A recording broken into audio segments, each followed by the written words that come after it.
अग्नि पुराण 258वां अध्याय। व्यवहार से वाक्य रूपस्य और दंड पारुष्य और साहस विक्रियास संप्रदान स्वयं संभु समुत्थान स्त्री संग्रहण तथा प्रकीर्ण्य इन विवादास्पद विषयों पर विचार। वाक्यपया रूपय। अब वाक्यपया रूपय कठोर गाली देने आदि के विषय में विचार किया जाता है। इसका लक्षण नारद जी ने इस प्रकार बताया गया है। देश जाति कुल आदि को कोसते हुए उनके संबंध में जो अश्लील प्रवृत्ति और अर्थ वाली बात कही जाती है उसे वाक्य पारूप्य कहते हैं। प्रतिकूल अर्थ वाली तात्पर्य उद्वेगजनक वाक्य से जैसे कोई कहे गौड़ देश वाले बड़े झगड़ालू होते हैं तो यह देश पर आपेक्ष हुआ। ब्राह्मण बड़े लालची होते हैं, यह जाति पर आपेक्ष हुआ। तथा विश्वामित्र गोत्रीय बड़े क्रूर चरित्र वाले होते हैं, यह कुल पर आपेक्ष हुआ।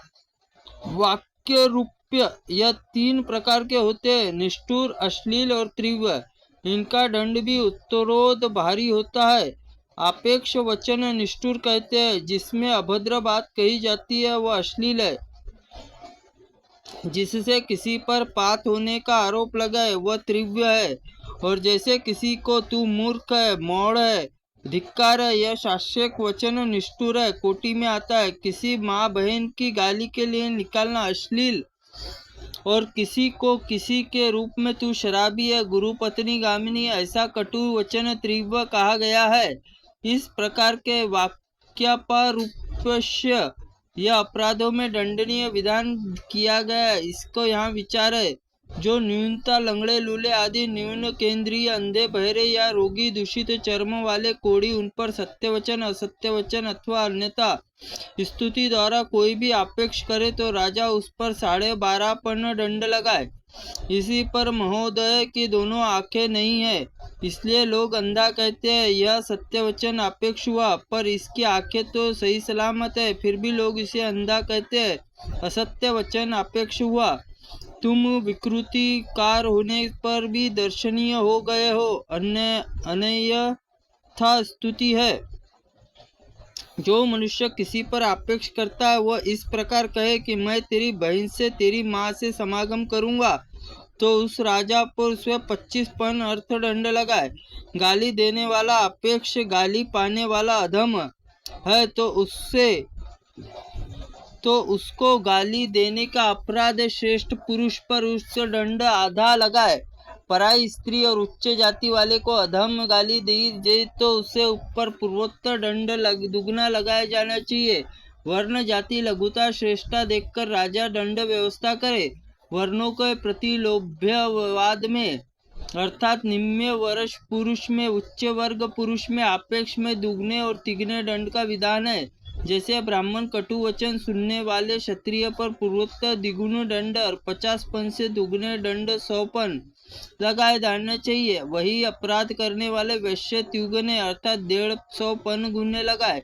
इसी तरह अनुलोम्यवाद पर इसमें उच्च वर्ण हीन वर्ण मनुष्य आरोप किए जाने पर क्रमशः आधे का दंड कमी हो जाती है। अर्थात ब्राह्मण क्षत्रिय पर आक्रोश करे तो 50 दंड दे, वैश्य करे तो 25 दंड दे, शूद्र पर करे तो 12.5 दंड दे। यदि कोई मनुष्य वाणी द्वारा दूसरे को प्रकार में धमकाने मैं तुम्हारी बाह उखाड़ लूंगा, गर्दन मरोड़ दूंगा, आंखें फोड़ दूंगा, जंगा तोड़ दूंगा, तो राजा उस पर 100 पर्ण का दंड लगाए। जो पैर नाक हाथ आदि तोड़ने को कहे उन पर 50 आर्थिक दंड लगाए। असमर्थ मनुष्य ऐसा कहे तो उस पर राजा 10 पर्ण दंड लगाए। समर्थ मनुष्य असमर्थ कहे तो उसमें पूर्वोत्तर 100 पर्ण दंड वसूल करे। साथ ही असमर्थ मनुष्य की रक्षा के लिए कोई प्रतिभूत जमानतदार भी मांगे तो कोई पतित सिद्ध करने की अपेक्षा करने वाला मनुष्य मध्यम साहस दंड देना चाहिए। उस पर उपपातका का मिथ्या आरोप करने पर प्रथम साहस दंड लगाना चाहिए। वेद विद्या संपन्न ब्राह्मण राजा अथवा देवता निंदा करने वाले उत्तम साहस, जातियों को संघ को निंदा करने वाले प्रथम साहस और ग्राम या देश की निंदा करने वाले प्रथम साहस का दंड देना चाहिए। दंड प्रारूप्य।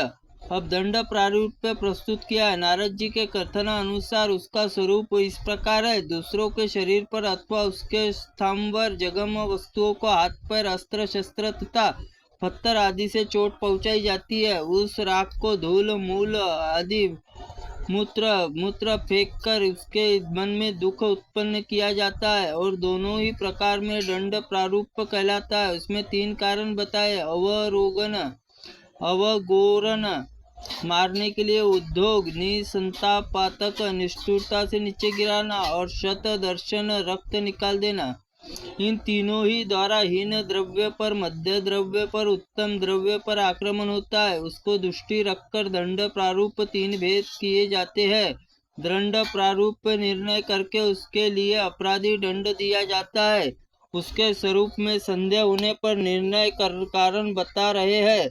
यदि कोई मनुष्य राजा के पास आकर इस आशय से अभियोग पत्र दे कि अमुक व्यक्ति ने एकांत स्थान में मुझे मारा, तो राजा इस कार्य के चिन्हों को युक्ति से, आशय और जन प्रवाद से तथा दिव्य प्रणाम से निश्चय करे। अभियोग लगाने वाला उसके शरीर पर घाव कटपट पूर्ण चिन्ह तो नहीं बना लिया।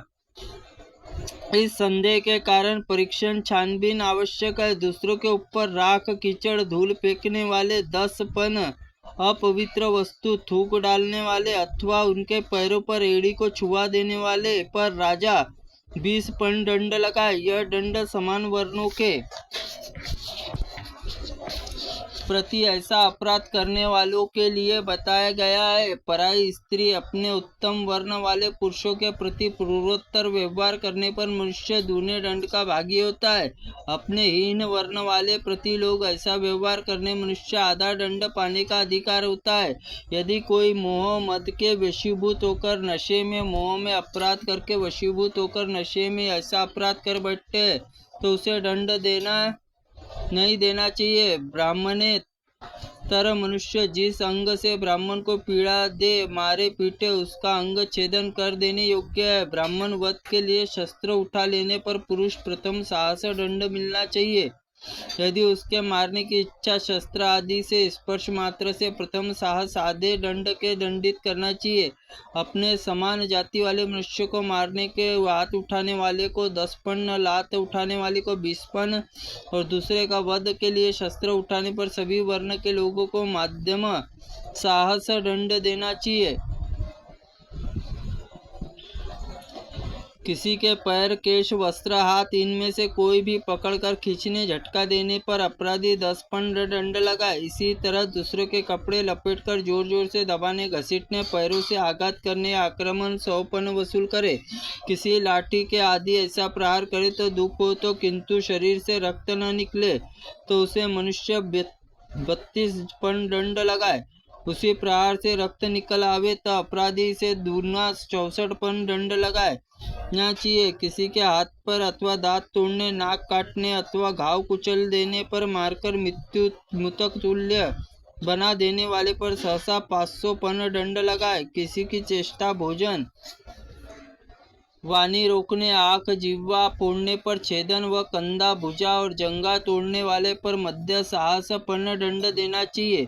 वही बहुत से मनुष्य मिलकर जो मनुष्य का अंग भंग करके जिस अपराध के लिए जो दंड बताया गया उससे दूना दंड प्रत्येक को दे। परस्पर कलह होते भी जितने वस्तु हड़प ली और राजा की आज्ञा से उसे उस वस्तु को लौटा देनी होंगी और अपहरण, अपराध और अपहृत वस्तुओं को मूल्य के दूना दंड राजा को देना चाहूँगा।